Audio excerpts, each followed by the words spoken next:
Amém, querido? Hebreus capítulo 11,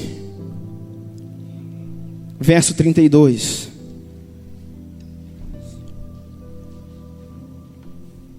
Fica ligado, querido, por favor. Fica conectado onde você está. A qualquer momento Deus estará fazendo algo aí poderoso na sua vida. Quando você sentir algo, extravasa, põe para fora. Libera o grito. Libera o grito da sua alma, libera o grito do Espírito. Glorifique a Deus. Deixa Deus encher você. Hebreus capítulo 11, verso 32 diz assim: que mais direi? Faltaria tempo para falar de Gideão, de Baraque, de Sansão, de Jefté, de Davi, de Samuel e dos profetas. Graças à sua fé, conquistaram reinos, praticaram a justiça, viram-se realizar as promessas, taparam a boca de leões, apagaram a força do fogo, escaparam do fio da espada, triunfaram de enfermidades, foram corajosos na guerra, puseram em debandada exércitos estrangeiros, devolveram vivos as suas mães, os seus filhos. Alguns foram torturados por recusarem ser libertados, movidos pela esperança de uma ressurreição mais gloriosa. Outros sofreram escárnios, açoites, cadeias, prisões, foram apedrejados, massacrados, cerrados ao meio, mortos a fio de espadas, andaram errantes, vestidos de pele de ovelha e de cabra, necessitados de tudo, perseguidos e maltratados, homens de que o mundo não era digno deles, refugiaram-se nas solidões das montanhas, nas cavernas, em antros subterrâneos. Amém? Irmão, que palavra. Que palavra. E talvez você esteja perguntando: pastor, como é que o senhor começa uma primícia com uma palavra dessa? Pastor, como é que o senhor começa um ano com uma palavra dessa? Porque isso me motiva, querido. Isso me desafia a viver algo no qual nós não passamos nem perto de viver ainda. O que temos dito aqui é que não pode custar para nós barato o que custou tão caro para aqueles que vieram antes de nós. Não pode custar barato para nós aquilo que custou tão caro para o que vieram antes de nós. Eu quero falar para você hoje sobre rompendo limites, sobre uma ação tão forte do Espírito Santo que virá sobre nós esse ano, que nos levará a romper os limites da nossa alma, os limites do nosso corpo físico, os limites de tudo aquilo que nos prende, que nos segura. Querido, nós vamos receber uma unção tão forte nesses dias aqui. Escuta o que eu estou te dizendo, que o inferno não vai nos segurar. A palavra de Deus diz que as portas do inferno não prevaleceriam contra a sua igreja. Só existe uma instituição na terra, só existe uma instituição na terra que pode vencer o inferno, no qual as portas do inferno não prevalecem. E essa instituição é chamada Igreja do Senhor Jesus. Igreja do Senhor Jesus. E quando essa palavra diz: e as portas do inferno não prevalecerão contra a minha igreja, sabe o que o Senhor está dizendo? Não está dizendo a respeito de uma igreja que ela é atacada, de uma igreja que se defende, de uma igreja que está acuada, que está correndo, que está fugindo, porque Satanás é grande, porque Satanás é forte e está vindo contra ela. Não. A palavra de Deus diz que as portas do inferno, portas não é uma arma de defesa, de ataque. Porta é uma arma de defesa. Porta é uma arma de defesa.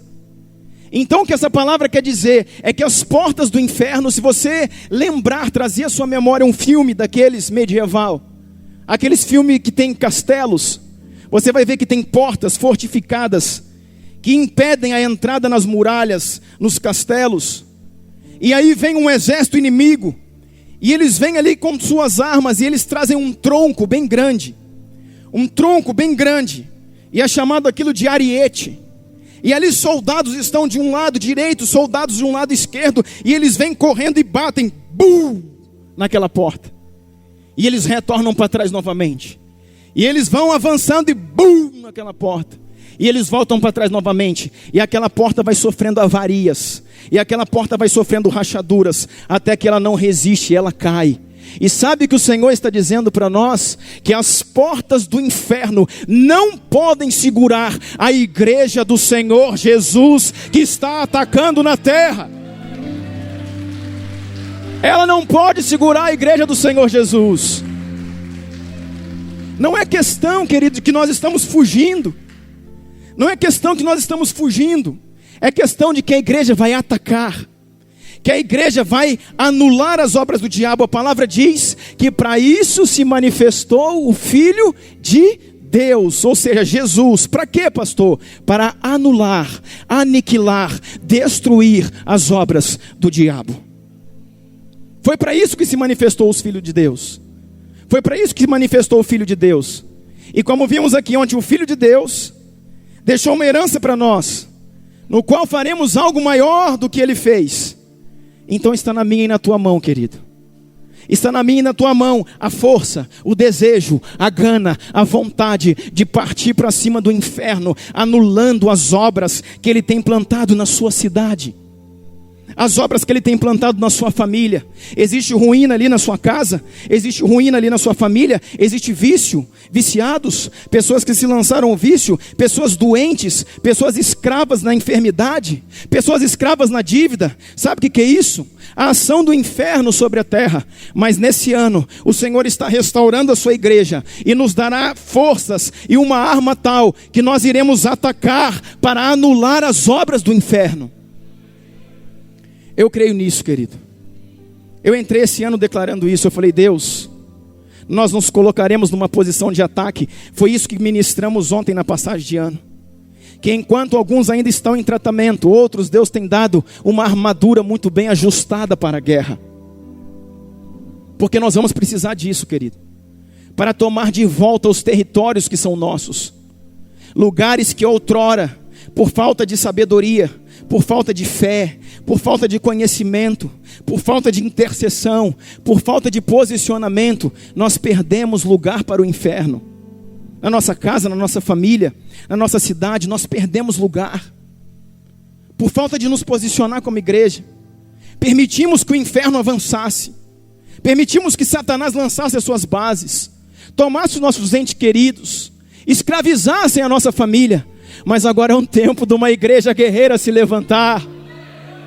Agora é tempo de uma igreja que entende, querido, de guerra e de batalha espiritual, gerar um portal no reino do Espírito, aonde vai restaurar aquilo que ela perdeu.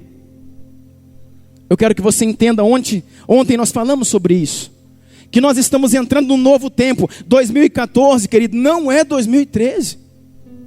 Ah, pastor, não é só um númerozinho que mudou, não, querido, é um novo tempo. Nos portais espirituais, um novo ciclo começou. Ontem eu orava aqui e o Senhor me mostrava isso numa visão espiritual, que nos portais espirituais um novo ciclo começou. E eu quero dizer para você que toda mudança de ciclo, toda mudança de tempo, leva para nós uma mudança de função. Não esqueça disso. Toda mudança de ciclo, um ciclo se encerra, começa outro ciclo. Uma era se encerra, começa outra era. Um tempo é fechado espiritualmente, começa outro tempo. E toda mudança de tempo, todo encerramento de ciclo, gera para os filhos de Deus uma mudança de função. O que o Senhor está falando? Eu estou falando que um dia o Senhor escolheu um menino chamado Davi. E esse menino fora chamado para ser pastor de ovelhas. Fora chamado para cuidar de ovelhas, de malhadas, para dormir no meio delas. Ele cheirava ovelhas.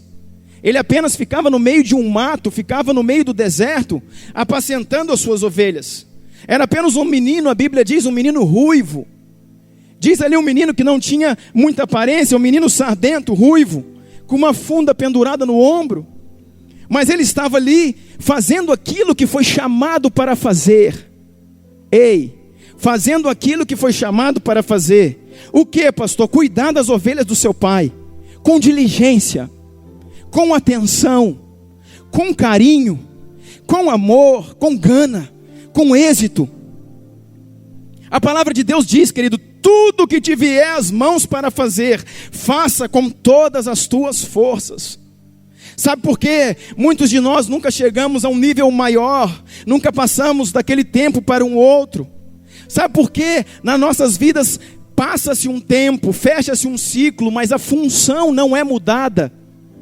Porque não fizemos com diligência aquilo que deveríamos estar fazendo. Porque não empenhamos o nosso coração, a nossa força, o nosso tempo, a nossa coragem. Não demos o melhor de nós para que aquilo fosse, desenvolvesse, crescesse. Porque é isso que Deus espera de nós. Presta atenção nisso, querido. Aquilo que está na tua mão para fazer, faça com toda a tua força. Não perca tempo, não se distraia com coisas que Satanás está lançando na sua vida. Foca naquilo que Deus te deu para fazer. Foca naquilo que tu tem nas mãos, em nome de Jesus. E um dia esse menino estava ali cuidando de ovelhas.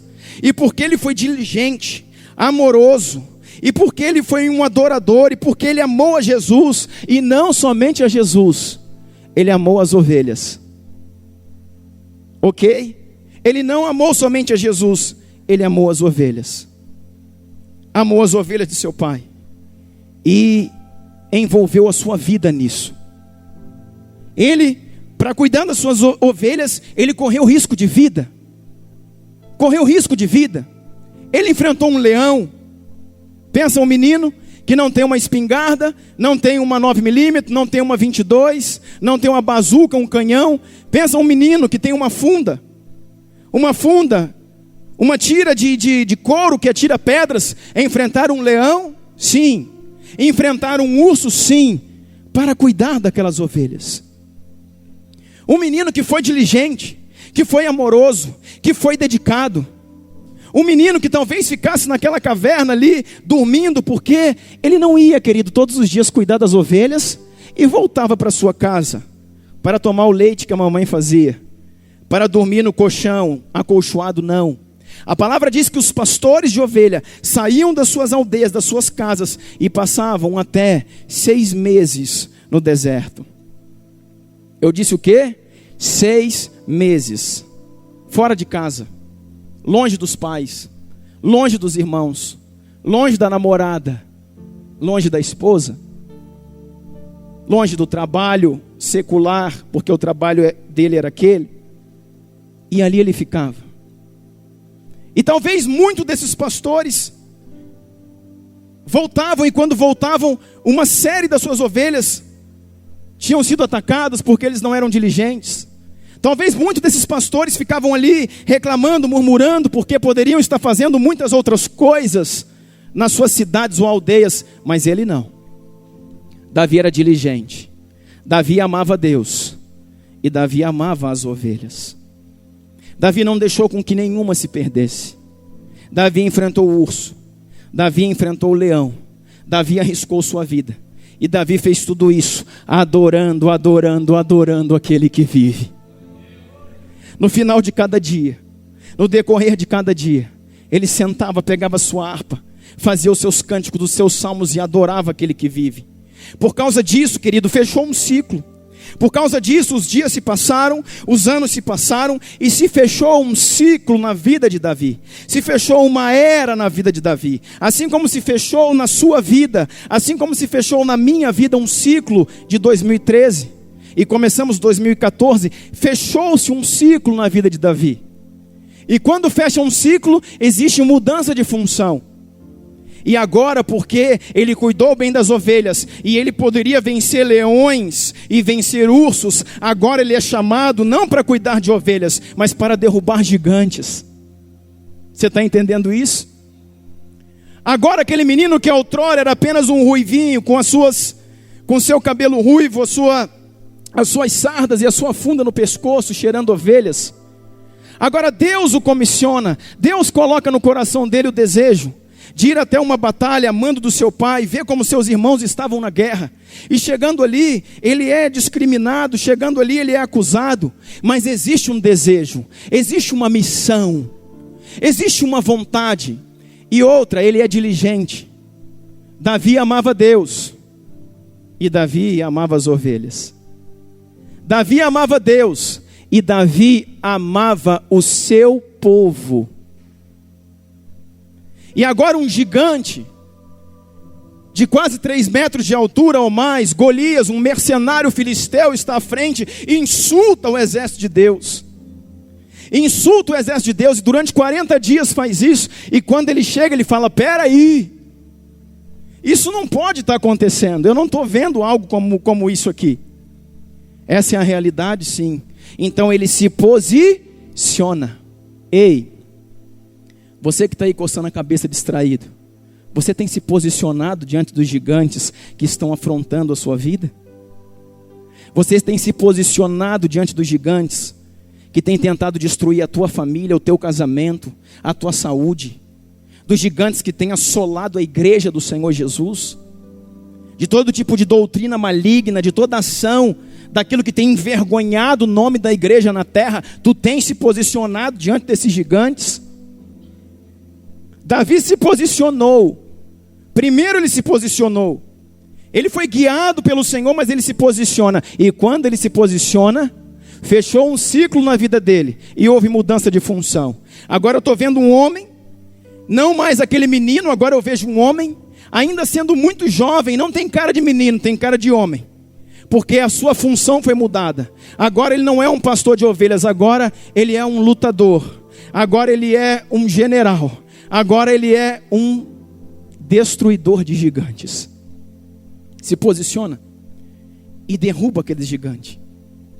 Derruba aquele gigante. Quando ele derruba aquele gigante, querido, existem os olhares de todo Israel. Existem os olhares de todo o povo. Existem os olhares de toda uma nação. Ei, deixa eu falar para você. Você vai começar a fazer algumas coisas esse ano que vai chamar a atenção de muita gente. Muitas pessoas olharão para você e dirão: mas esse aí não é aquele que só cuidava de ovelhas? Como falavam de Jesus, esse não é apenas o filho de José e de Maria, o carpinteiro. Você vai dizer: não, eu sou o filho da Joana e do Paulo, mas antes disso eu sou filho de Deus, o Senhor dos exércitos, Rei dos reis, digno de toda honra e de toda glória. Aleluia.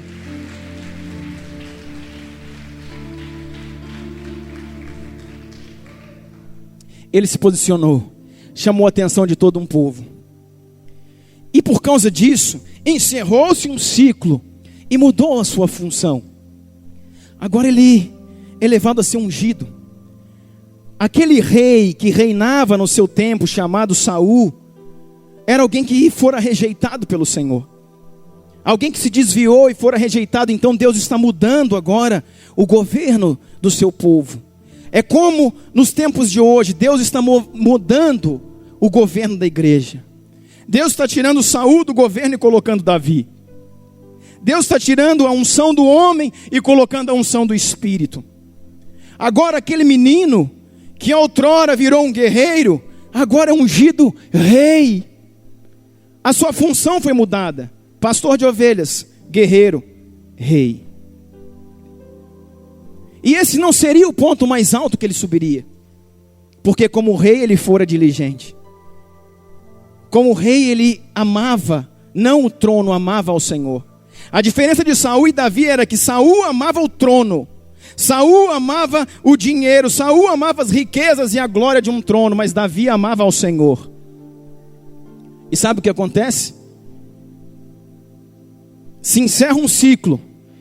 E agora aquele menino que fora pastor de ovelha, que fora guerreiro, que fora rei, ele se tornará o primeiro e um dos maiores restauradores de Israel. Porque como rei, ele é comissionado por Deus para restaurar a adoração no reino. A palavra diz que desde o reinado de Saul, existia muitos anos, desde o tempo em que Saul assumira o trono de Israel, que a Arca da Aliança estava largada, esquecida, na casa de Abinadab, em Kiriat Jearim. Agora esse homem encerra-se um ciclo e muda sua função. Ele não é somente um rei, ele é um restaurador de uma essência espiritual. Reis tiveram muitos, mas restauradores, adoradores, homens segundo o coração de Deus, só teve um. Reis tiveram muitos, mas homens segundo o coração de Deus só teve um. Adoradores no altar tem muitos, mas será que Deus tem encontrado um homem segundo o seu coração? Pregadores com microfone na mão, pregando bonito, tem muitos, mas será que temos sido o homem segundo o coração de Deus? Sabe, é interessante você ver que na antiga aliança, no Antigo Testamento, Deus fala assim na palavra: achei, encontrei a Davi o meu servo. Eu encontrei a Davi meu servo, homem segundo o meu coração, que cumprirá todo o meu propósito. Aí vira a aliança, e na nova aliança o Senhor diz assim: eis que estou a procurar adoradores que adorem em espírito e em verdade. João capítulo 4 diz isso para nós. Sabe o que eu quero dizer para você? Que na antiga aliança ele achou, e na nova, depois de Cristo, não sei se ele encontrou ainda. Sabe, querido, quando se encerra um ciclo, existe mudança de função. Você está entendendo isso? Existia um homem chamado Moisés, e você conhece bem a história dele. Um homem que durante um tempo ele nasceu num período proibido, num período onde ele não podia vir à luz, onde as crianças estavam sendo mortas por Faraó, mas Moisés nasce. Filho de Anrão e Joquebede, levitas da casa do Senhor. Eles, contrariando uma lei, eles dão origem, eles dão a luz a um filho chamado Sansão, chamado Moisés, que seria libertador do povo. Em um tempo, ele era apenas uma criança escondida. E a Bíblia diz que ele ficou durante meses escondido na sua casa. Não via a luz do sol, que é necessário para qualquer criança. Sol, para fortalecer os ossos. Crianças tomam banho de sol. Não via a luz do sol. Não recebia visita de ninguém. Não se alimentava direito. Escondido. Não podia nem chorar. Quando ele chorava, era jogado um cobertor em cima dele, algo que abafasse o choro daquela criança. Porque se soubesse que Moisés estava vivo ali, ele seria morto. E durante alguns meses ficou ali.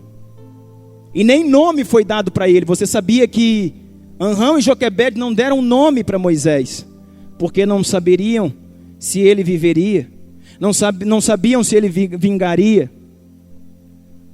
E num tempo ele era apenas um menino escondido, mas depois ele é colocado num cesto de junco e liberado no Nilo, até chegar ao encontro da filha de Faraó, que pega aquele menino,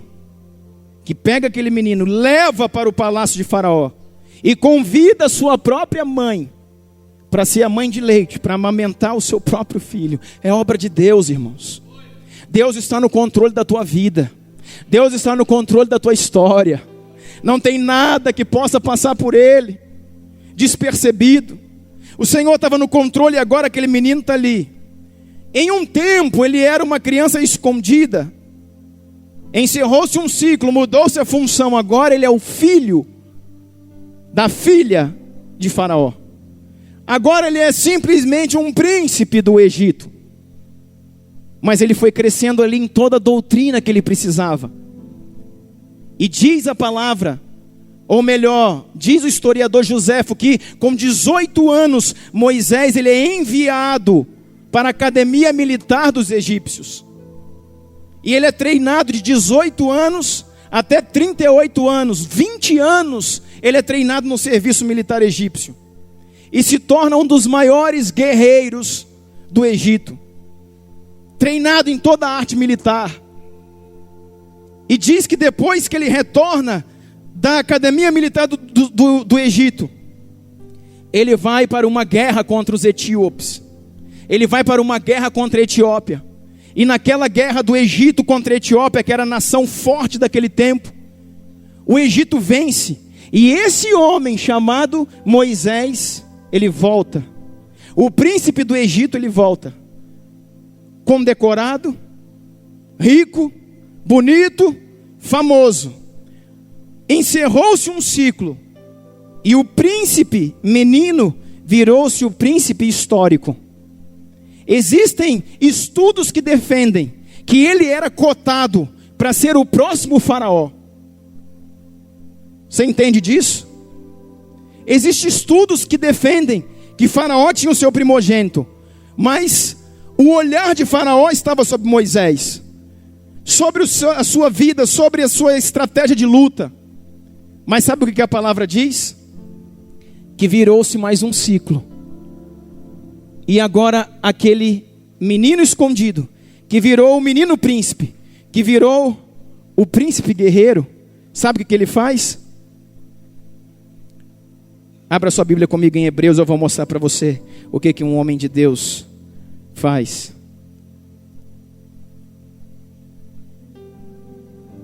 Hebreus capítulo 11, verso 24 diz assim. Hebreus 11, 24. Pela fé Moisés, já adulto, recusou ser chamado de filho da filha de Faraó. Como é que é, pastor? É isso aí que você está ouvindo. Moisés, ele volta com aproximadamente 38 anos. Ele volta vencedor de uma guerra, de uma grande guerra, no qual ele era o general dos egípcios. Mas quando ele volta para casa, querido, se encerrou um ciclo. E existiria uma mudança de função.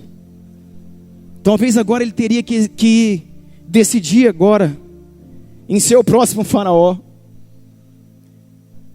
Decidir agora a tomar as posses do palácio.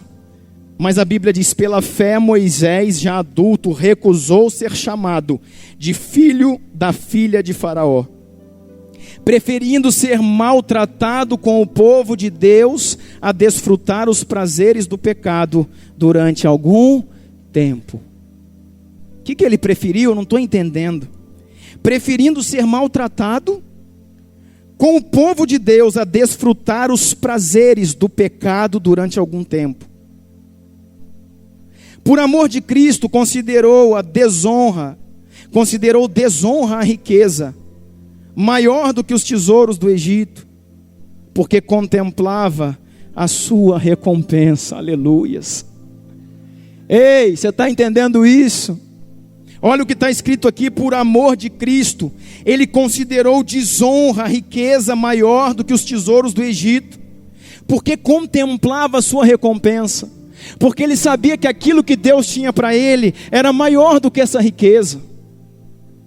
Aquilo que era o chamado dele era maior do que isso. E diz assim, pela fé, saiu do Egito, não temendo a ira do rei, e perseverou, porque via aquele que é invisível. Irmãos, ele via aquele que é invisível. Nada menos, nada mais do que o Senhor. Você consegue ver aquele que é invisível? Você consegue ver aquele que é invisível? Irmãos, um príncipe do Egito, da maior nação de toda a terra, chega agora e ele tem disponível para ele as 3 coisas principais que derrubam um homem. Ele tem a fama, ele tem riqueza e ele tem mulheres. 3 coisas principais que destroem um homem, escuta isso. Ou que destroem uma mulher, é só você inverter homem por mulher, mulher por homem. 3 coisas principais que destroem um homem: riqueza, fama, nome e mulheres.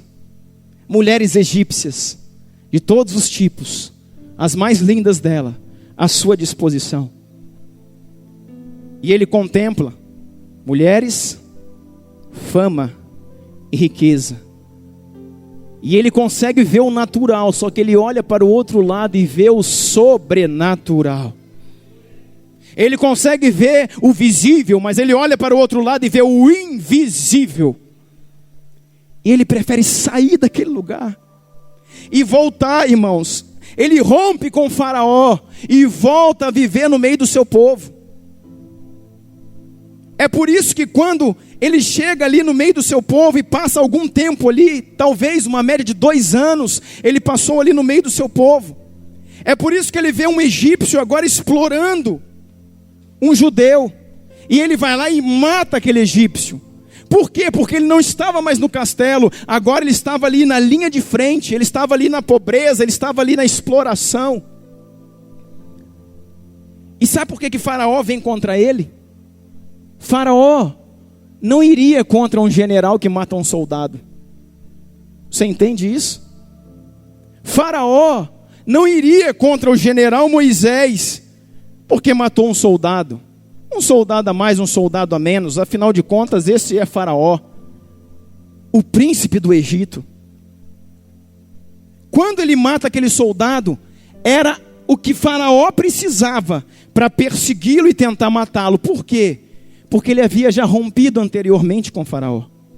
Ele havia deixado o palácio de Faraó, deixado o palácio do Egito e voltado a viver no meio dos hebreus. E agora Faraó está decepcionado com todo o investimento, com toda a esperança que tinha naquele, no qual considerava o príncipe do Egito, mas que preferiu ver o que era invisível. Querido, é o tempo de nós tirarmos os olhos de coisas naturais. É o tempo de você tirar os olhos, querido, de coisas que estão muito próximas, de tirar os olhos do seu umbigo, de tirar os olhos, sabe, da crise, de coisas que te seguram, que te atravancam, e olhar para o que é invisível, e olhar para o que está além, para que você possa romper. Eu tenho dito muito isso aqui porque eu tenho estudado isso. Eu tenho, nesse tempo, eu tenho procurado entender isso. O que, pastor? Entender a movimentação dos tempos, entender as leituras proféticas. O que Deus está me falando à noite? O que Deus me fala na madrugada? O que Deus me fala ali na beira da minha cama? Isso pode valer a vida do meu filho, você sabia disso? E do seu também. Isso pode valer a vida do seu casamento. Isso pode valer o rompimento da obra, da tua igreja, da igreja na terra. Porque são coisas que nós precisamos estar conectados. Olha o que o Senhor disse aqui. Mateus capítulo 16. Olha o que o Senhor disse para os fariseus.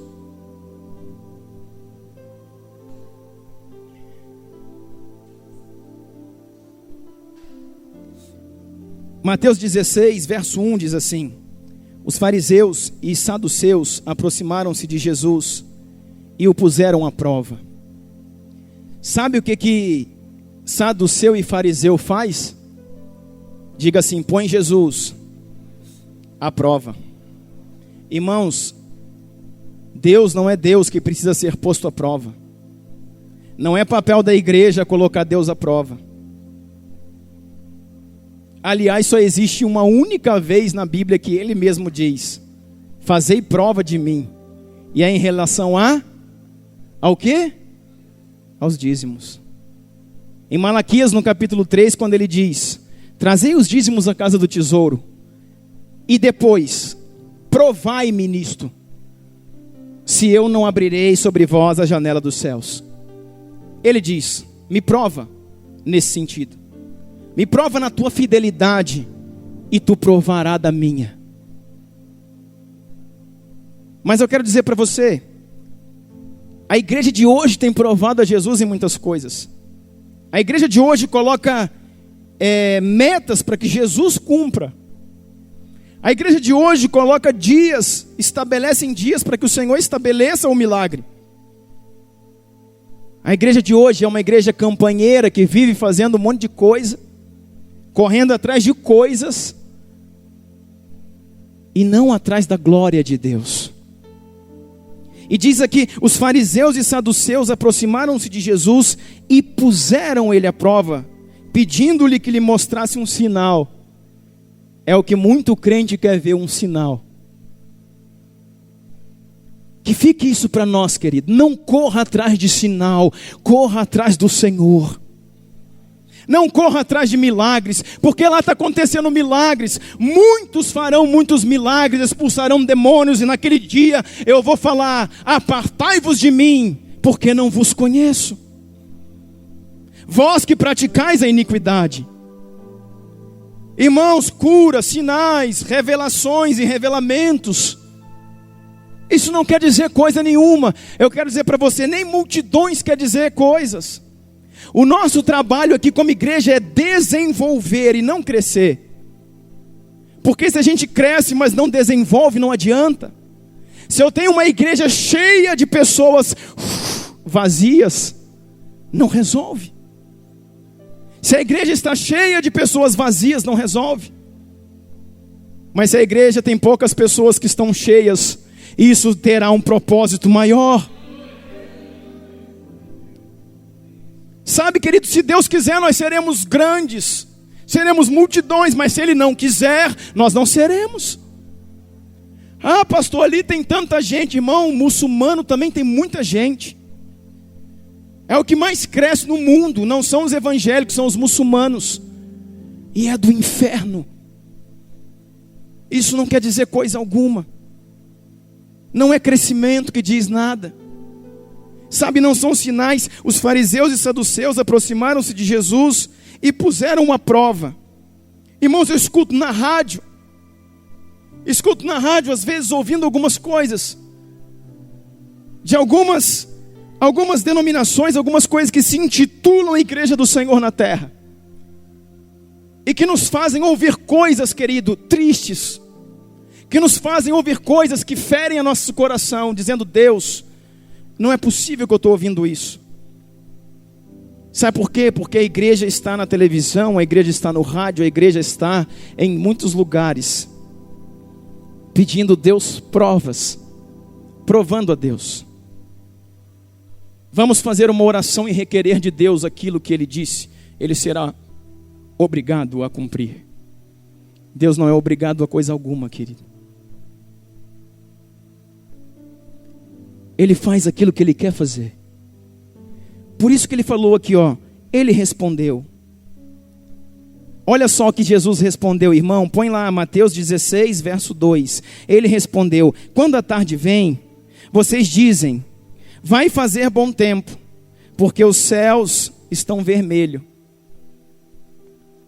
E de manhã, os céus estão vermelhos de manhã.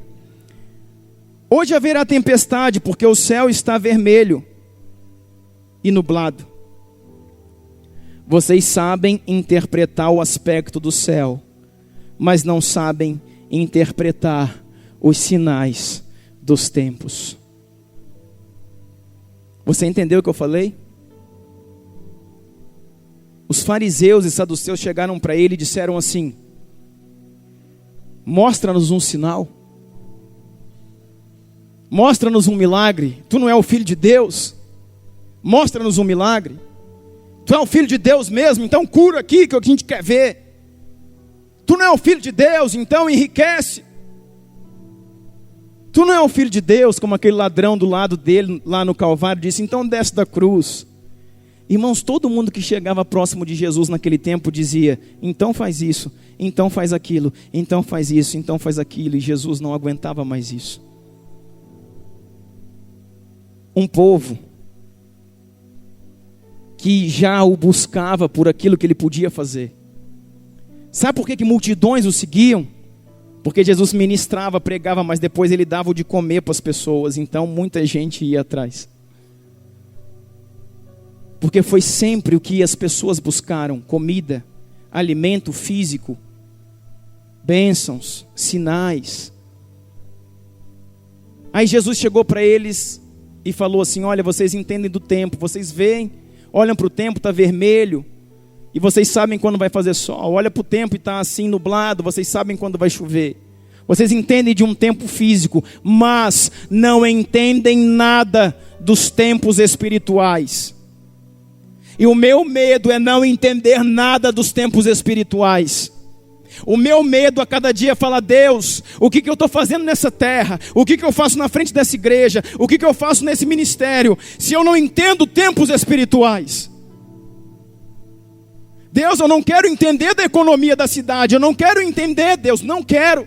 Eu bem que poderia, mas eu não quero. Eu não quero entender do que está acontecendo. Eu quero entender das coisas espirituais. Eu tenho pedido a Deus: me separa para ti e me dá os sinais dos tempos. Eu quero ser como os filhos de Issacar, filhos da revelação. Eu quero caminhar debaixo da tua luz. Se homens tiveram isso, eu também quero ter. Deus, me usa, me mostra, abre os meus olhos para que eu veja.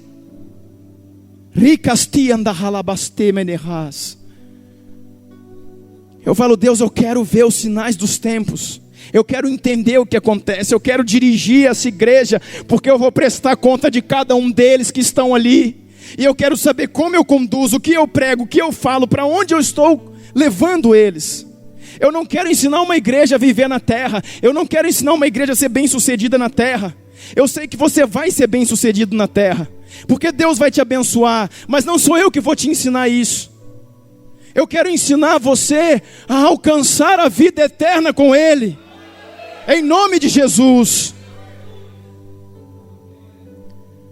Porque você vai ser bem sucedido, querido, se você cumprir os princípios do Senhor. Eu tenho dito para você. Sabe por que o problema é que as bênçãos, elas saem correndo, e o crente está lá querendo pegar ela. Vem cá, e a bênção está só fugindo. Sabe por quê? Porque bênçãos não gostam de pessoas que correm atrás delas. Quando a bênção olha e vem um crente correndo atrás dela, ela fala: opa, peraí, ela acelera mais rápido que você. E você não consegue alcançá-la. Por quê? Porque bênçãos é algo que vem de Deus.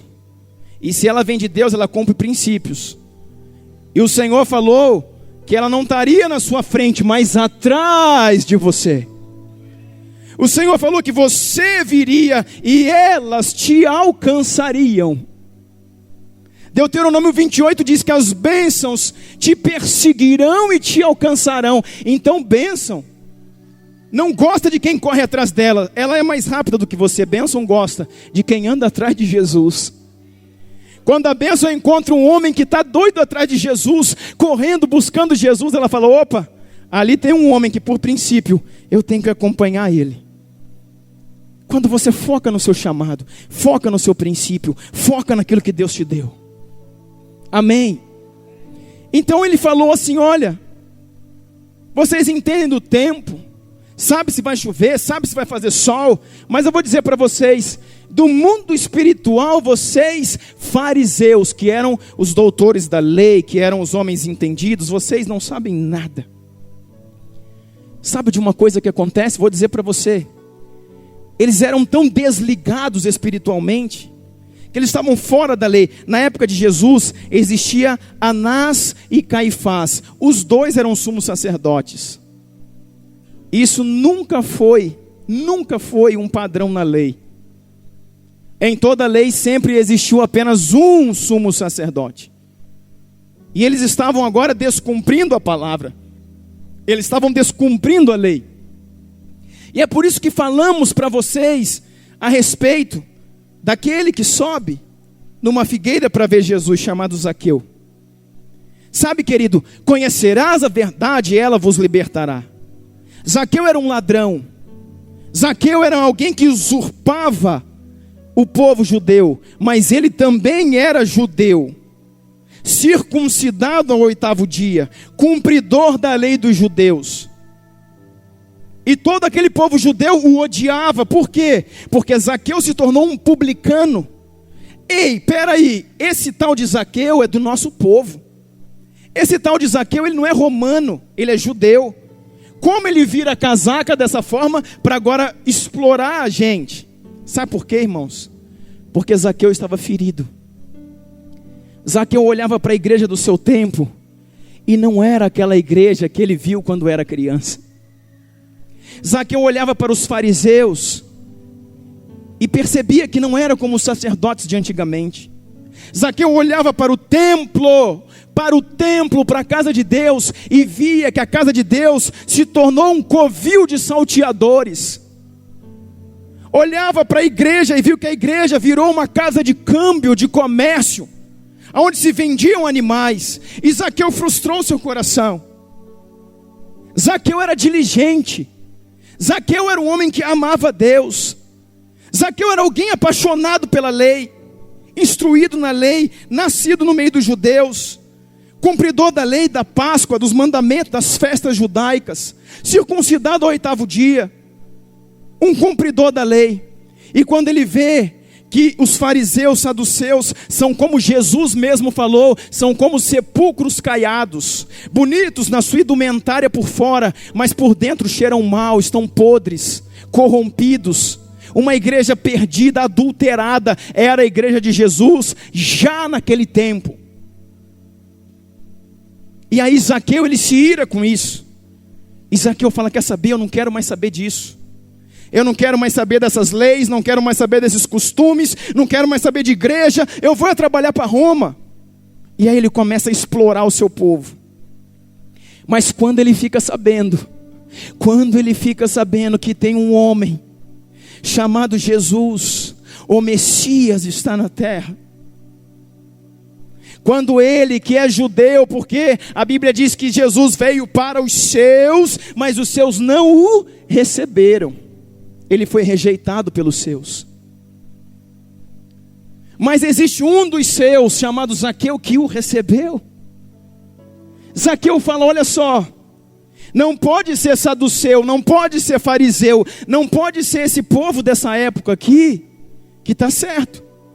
Esse homem deve ser realmente o Messias. Esse que abre o olho do cego, esse que prega com autoridade, esse que prega com amor, esse deve ser realmente Jesus, o Messias. E quando Jesus está passando pela sua região, ele sobe lá, querido. Ele vai no meio de um lugar onde poderia ser espancado, porque o povo queria pegá-lo. A história diz que Zaqueu, ele foi proibido de entrar nas sinagogas.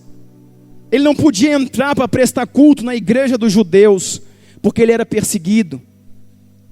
Então ele vai lá meio que escondido, sobe num sicômoro e fica lá. E quando Jesus passa, Jesus olha para ele, ele olha para Jesus, Jesus olha para ele, ele olha para Jesus. E Jesus não vê somente o exterior. Jesus olhou a sua alma, o seu coração e falou, epa, peraí, Zaqueu, eu te conheço. Você não é o que eles dizem que você é. Você não é o ladrão que você se tornou. Você não é o caloteiro que você se tornou. Você não é trapaceiro. Aí as lágrimas já estavam correndo. Você não é esse homem que eles dizem que você é. Você não é a pessoa que você se tornou. Essa frustração que existe em você não é sua. Essa decepção com a igreja, ela é genuína, Zaqueu, ela é genuína. A minha igreja realmente está corrompida, perdida. Mas Zaqueu, volta para o teu lugar, querido. Volta para o teu lugar, filho. Restitui a tua autoridade, restitui a tua unção, restitui o teu ministério. Desce daí, cara. E ele desce. E Jesus para com ele e fala, tu é zeloso, tu é ungido, tu é um homem de Deus. E ele deixa de ser publicano. E ele restitui 4 vezes mais aqueles que tinham roubado. E agora ele volta para um lugar em Deus. E passa a estar restaurado, recuperado. Porque é isso que Jesus está fazendo com a sua igreja hoje. Passando e restaurando vidas. Restaurando líderes. Restaurando ministérios. Pessoas desacreditadas, perdidas. Que deixaram a sua vida. Que deixaram a comunhão do corpo. Que estão em casa. Que estão tristes. Eu quero dizer, querido, Deus está levantando uma equipe de atalaias, um exército dos atalaias da última hora. E Deus vai resgatar muitos que estão em casa. Deus vai trazer muitos que se decepcionaram. Deus vai trazer de volta, porque um exército precisa ser formado. Deus está me dando uma palavra que eu ainda não tenho a revelação completa, mas é a igreja noiva, a igreja família e a igreja exército. E eu quero dizer para você, é isso que eu acredito nesses dias. Decepcionados. Então aqui no nosso texto, quando Jesus chega, fala, vocês entendem tudo de tudo, mas vocês não sabem nada de tempos espirituais. Ali estava tudo bagunçado, adulterado. Existiam 2 sumos sacerdotes, Anás e Caifás. E nenhum dos 2, só poderia existir um, só que tinha 2. E nenhum dos 2 era da linhagem de Levi. Era da linhagem levídica, era da linhagem araônica, dos filhos de Arão. Ou seja, então está errado. Então quando Deus tinha que falar com o povo, ele não vinha no sumo sacerdote. Mas não era o sumo sacerdote, mas aqui não era assim. Nesse tempo, quando Deus tinha que falar com o povo, Deus ia no deserto, aonde tinha um homem que comia gafanhoto, mel silvestre, cheirava mal, andava vestido de pele, nos desertos da vida, chamado João Batista, e Deus falava com ele. Deus revelava a ele, não ao sumo sacerdote. Porque existia um homem que se colocou no projeto, um homem que entendeu os tempos, um homem que sabia que ele nasceu para isso, para anunciar o caminho do Senhor, mas que ele morreria na cabeça em uma bandeja. Mas ele estava pronto para isso. Você está pronto para aquilo que Deus te chamou? Você está pronto para se posicionar no projeto, ainda que isso te custe a vida, se for preciso? Querido, você pode se decepcionar comigo, mas eu não te trouxe aqui para te prometer bênçãos. Eu te trouxe aqui para falar que nós vamos dar o sangue, mas nós vamos ganhar essa cidade para Jesus. Nós vamos ganhar essa cidade para Jesus. Nós vamos revolucionar essa cidade, irmãos. Sabe, tem muitas pessoas que acham que precisam disso, daquilo. Tudo é importante, uma certa influência, a política. Mas eu quero te dizer, não há nada mais forte do que a igreja. Eu creio assim, não há nada mais forte do que a igreja. Aí diz aqui, que Jesus fala assim, olha, verso 4 de Mateus 16, uma geração perversa e adúltera é que pede um sinal. Uma geração perversa e adúltera. É isso que eu estou falando para você, irmão, eu não estou exagerando. Eu não estou exagerando. Isso que eu estou falando para você é a palavra que diz aqui. Olha que Jesus está falando. Uma geração perversa e adúltera que pede sinal miraculoso. Mas nenhum sinal lhe será dado. Mas nenhum sinal lhe será dado, a não ser o sinal de Jonas. Então Jesus os deixou e os retirou. Saiu do meio deles. Coisa triste é quando Jesus sai do nosso meio. Coisa triste é quando a gente começar, sinal, sinal, sinal. Correr atrás de sinal, correr atrás de envelope, correr atrás de campanha, correr atrás de pulseirinha, correr atrás de amuleto. E Jesus cansar disso e falar, essa geração é incrédula e perversa. Por isso eu vou me retirar do meio de vocês. E a igreja, querido, virou um clube. Porque a igreja onde não tem ação do Espírito Santo, igreja onde não tem poder de Deus, virou clube. Virou clube. E esse é o meu medo. Eu temo por isso. Eu temo por isso. Eu temo por isso. Deus, Pai, nos dá entendimento sobre isso, Jesus. Nos dá entendimento sobre isso, Jesus. Abre a nossa mente, abre o nosso entendimento, Pai. Abre o nosso coração, Senhor. Ei, Espírito Santo. Espírito Santo. Espírito Santo, Espírito Santo, Espírito Santo, Espírito Santo. Nos convence do pecado, do juízo e da justiça. Nos leva a um lugar original em Ti, Deus. Oh Deus. Ele falou, olha, nenhum sinal lhe será dado, a não ser o do profeta Jonas. Sabe que sinal é esse? Apontando para ele, ele diz assim: o único sinal que vocês precisam ver e saber é que este a quem vocês estão cobrando é o Filho de Deus, o Messias que viria.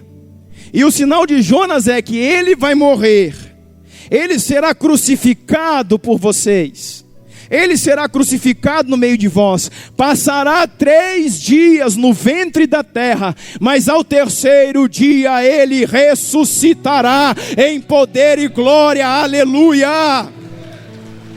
Esse é o sinal que Jesus mostraria para eles. E sabe qual que é o outro sinal de Jonas? Esse é o sinal que apontava para ele, para Jesus. Existe um sinal de Jonas que aponta para você e para mim. Sabe qual o sinal que ele estava falando para ele? Diz assim: olha, Jonas foi um profeta. E eles ali conheciam bem, eram doutores da lei, sabiam quem era Jonas. Jonas foi um profeta que saiu do propósito, que saiu da origem, que saiu daquilo que era santo, verdadeiro, puro, que maculou o seu coração, que se rebelou contra mim, Jesus falou. Ele saiu, entrou num barco, mas o Senhor foi buscá-lo no barco. E quando o Senhor põe toda uma tripulação que não tem nada a ver com aquela história, põe toda uma tripulação a perigo por causa de Jonas. Sabe qual é o sinal de Jonas? Jonas fala assim: olha, a culpa é minha, eu sou o culpado por tudo isso. Sabe qual é o sinal de Jonas? Homens que estão assumindo a sua culpa, homens que pararam de dar desculpas, homens que pararam de apontar para o fulano, para o ciclano, para o pastor, para a igreja. Não diz: a culpa é minha, a culpa é minha. Querido, para ir para a cruz, Jesus não deu desculpa. A cruz não é a desculpa de Deus, a cruz não é a desculpa de Cristo, a cruz é a culpa que Cristo assumiu. Jesus não deu desculpas, Jesus assumiu a culpa. O apontamento de Jonas Jonas era um profeta que, desviado do seu chamado, entrou na tempestade, e para sair da tempestade assumiu a culpa, e falou assim para as pessoas que estão do lado: joga-me de volta ao meu propósito. Sabe, a retirada de Jonas daquele barco, sendo lançado naquelas águas, Jonas sabia que não iria morrer. Eles tinham a certeza disso. Por quê? Porque ele tinha um propósito. E o homem de Deus é imortal até que o seu propósito se cumpra na terra. A não ser, querido, que você abra a mão dele e diga como Elias falou: eu não quero, eu não quero, eu não quero, eu não quero. E o Senhor falou: então deixa, passa a tua capa para Eliseu, e eu te busco na carruagem, no redemoinho.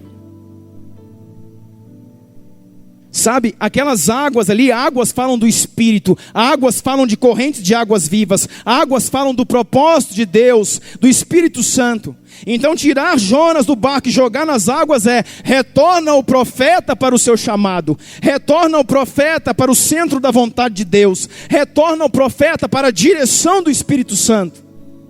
E ele foi pego e lançado nas águas, e das águas foi levado novamente ao seu chamado, restabelecido ao seu chamado. Você entende isso? Esse é o chamado, esse é o sinal de Jonas. Jesus falou: eu vou passar 3 dias na terra, como ele passou 3 dias no ventre do peixe, e eu retorno.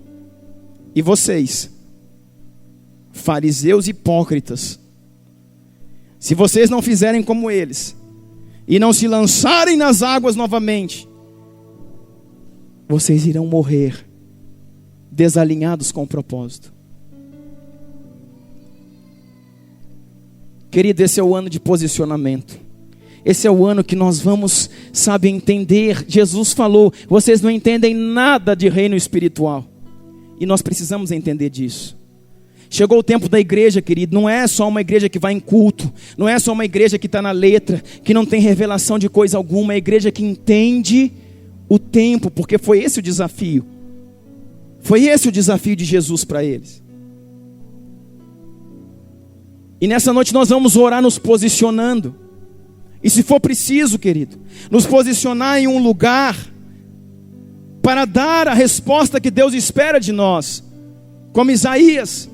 Isaías foi fechando o ciclo. Ele era apenas um profeta que estava na barra do seu tio.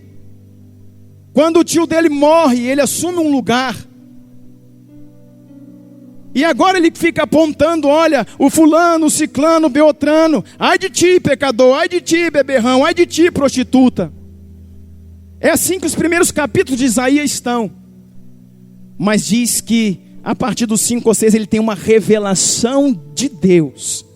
Ele tem uma revelação dos céus. Aí ele diz assim: ai de mim, porque sou pecador, e os meus olhos viram o Rei. E ele diz: Pai, eu não posso falar de ti, eu não posso profetizar, eu não posso ser o que eu tenho sido. E Jesus falou assim: por que não? Ele diz: os meus lábios são impuros. Eu criticava com os lábios impuros fulano, ciclano, beltrano. É assim que a igreja vive, apontando, mas eu tenho que olhar para mim, irmão. Você tem que olhar para você e ver como você é. Aí ele diz: ai de mim, porque os meus olhos viram o Rei. Aí diz assim: olha, por que você não pode fazer a obra, Isaías? Ele fala assim: sabe Deus, porque os meus lábios são impuros. Aí o Senhor falou: pera aí, você tem lábio impuro? Mandou fogo nele, irmão. É isso que Jesus falou, é isso que Deus fez. Se ele falasse: minhas mãos são impuras, aí o negócio era na mão.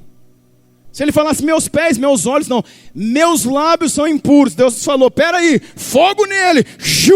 Tirou um fogo lá com a tenaz. O anjo foi lá, tirou o fogo com a tenaz do altar e na boca dele. E agora pronto, os lábios estão restaurados. E o Senhor profetiza a minha palavra, filho do homem. Isaías. Aí do filhinho do titio, fechou-se um ciclo, ele virou um grande profeta de Israel. Fechou-se outro ciclo, mudou a função. Até o tempo de chegar, que muda uma função, que o homem só não cresce. Tem algumas funções que a gente tem que descer um pouquinho. Sabia disso? Até que chega um momento que o Senhor olha para o seu povo. O povo mais uma vez corrompido. O povo sujo. O povo, sabe, adulterando contra os princípios de Deus. E o Senhor chega para Isaías: Isaías, eu, o Senhor, tenho vergonha de olhar para o meu povo. Eu olho para o meu povo, eu olho para a minha igreja, eu olho para Israel e me envergonho de olhar para o que eles se tornaram.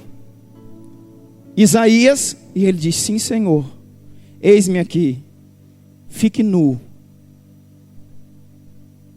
tire a tua roupa, toda ela, tudo, Deus, tudo, tudinho, tudo. Tire a tua roupa, tire os teus sapatos, tudo, descalço, nu. Exponha a tua nudez, exponha os teus órgãos sexuais. Saia assim na rua, Isaías. Que? Sim, foi isso que Deus falou para ele. Eu quero que quando o meu povo olhe para ti, eles tenham vergonha, que é como eu tenho quando olho para eles. Quando as mulheres olharem para você, elas vão fechar, encobrir os olhos. Quando os homens olhar para você, eles vão desesperar. E você vai falar: assim está o Senhor quando olha para vós, ó Israel. Assim está o Senhor nosso Deus quando olha para vós, ó Israel. Envergonhado daquilo que vocês se tornaram. Isso é um profeta, irmão. Está cheio de gente querendo virar profeta. Você está pronto para isso?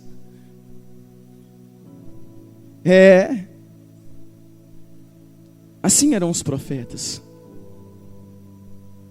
E assim ele ficou: pastor, e aí? Acabou o dia e aí acabou? Não, irmão. Foi um dia, pastor? Não. Uma semana? Não. Um ano. 3 anos. Que? 3 anos, nu, andando no meio do povo. Irmão, pensa num homem nu na rua hoje. Já é terrível. Meu Deus do céu, me livra disso, Jesus. Irmão, agora pensa num homem nu naquele tempo, no meio dessa cultura aí. Jesus está sinalizando, Deus está sinalizando. Por quê? Porque Isaías era alguém que entendia o tempo.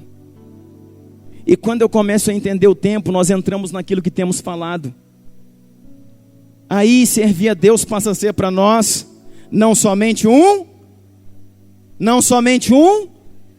benefício, mas uma responsabilidade. Aí servir a Deus não vai ser para mim só coisas boas e tremendas e lindas, não. Vai ser uma responsabilidade, porque quando eu conheço a Deus, eu tenho obrigação de cumprir a sua palavra. Deus novamente olha para o seu povo num outro tempo e vê novamente um povo corrompido. E aí Deus olha para a terra e vê uma figura. Deus olha para a terra e vê um prostíbulo. Deus olha para a terra e vê mulheres, um prostíbulo de mulheres prostitutas, adúlteras.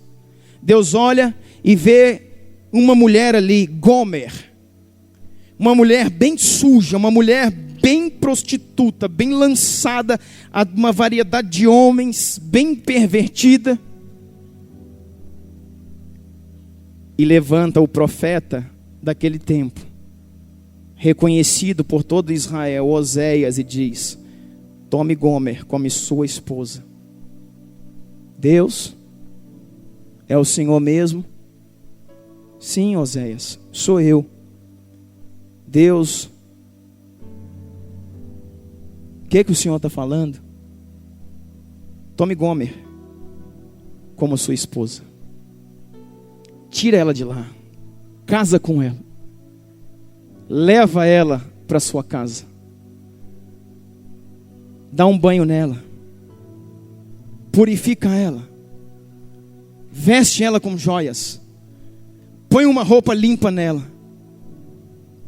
e ministre a minha igreja ao meu povo, dizendo: assim são vocês, ó Israel, adúlteros, sujos, pervertidos, mas eu, o Senhor, o trago para mim. Eu, o Senhor, o trago para mim. Eu, o Senhor, o trago para mim. Limpo as suas feridas, limpo toda a sua sujeira. Te dou um banho com o sangue do Cordeiro. Te dou vestes novas e te faço noiva do Cordeiro. Um povo redimido, um povo limpo, um povo sarado. Uma noiva pronta. E essa noiva, querido, a palavra de Deus diz que ela está se ataviando com atos de justiça. É uma igreja que está se preparando, se adornando para as bodas do Cordeiro. Eu preciso terminar com você. Eu quero dizer para você que eu não ministrei nem a metade da minha mensagem, mas outro dia eu termino. Mas eu quero falar para você, querido. É nesse espírito que nós vamos romper esse ano. É nesse espírito que nós vamos romper esse ano. Que espírito, pastor? De nos posicionar no propósito. E de pedir a Deus a leitura dos tempos. Fala: Deus, eu não quero ser um homem carnal. Eu quero ter um mover. Eu quero ter um mover. Fique de pé em nome de Jesus.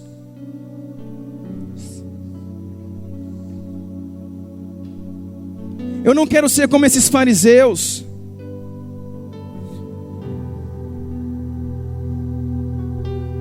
Se conecta, querido, em nome de Jesus. Nós vamos profetizar agora, em nome de Jesus, não se perca.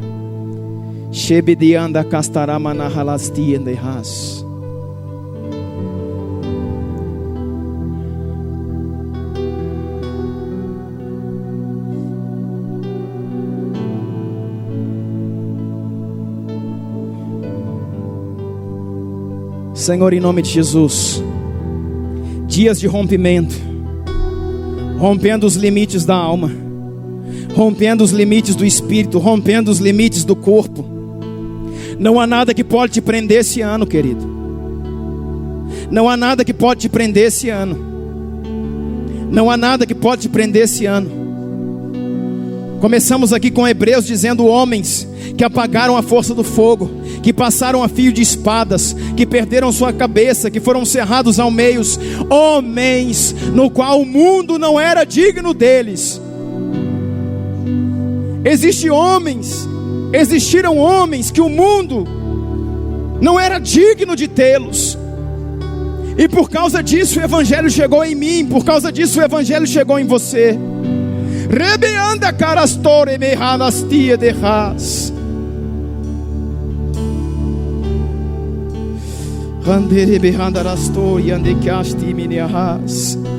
Espírito Santo, Espírito Santo, Espírito Santo, Espírito Santo, Espírito Santo, Espírito Santo. Comece a pedir agora: Deus, eu não quero ser como um fariseu. Deus, eu não quero ser como um fariseu. Deus, eu não quero ser como um saduceu. Deus, eu quero entender o tempo. Deus, eu quero entender o profético. Eu quero ter as revelações que me levam ao centro da tua vontade. Eu quero fazer parte do exército, Pai, que está indo contra as portas do inferno. Pai, eu quero ser o homem de frente daquele ariete. Deus, eu quero segurar as armas que estão rompendo contra as portas do inferno. Deus, em nome de Jesus, querido, ore, ore, ore, ore. Ore, ore, ore, ore, ore, ore.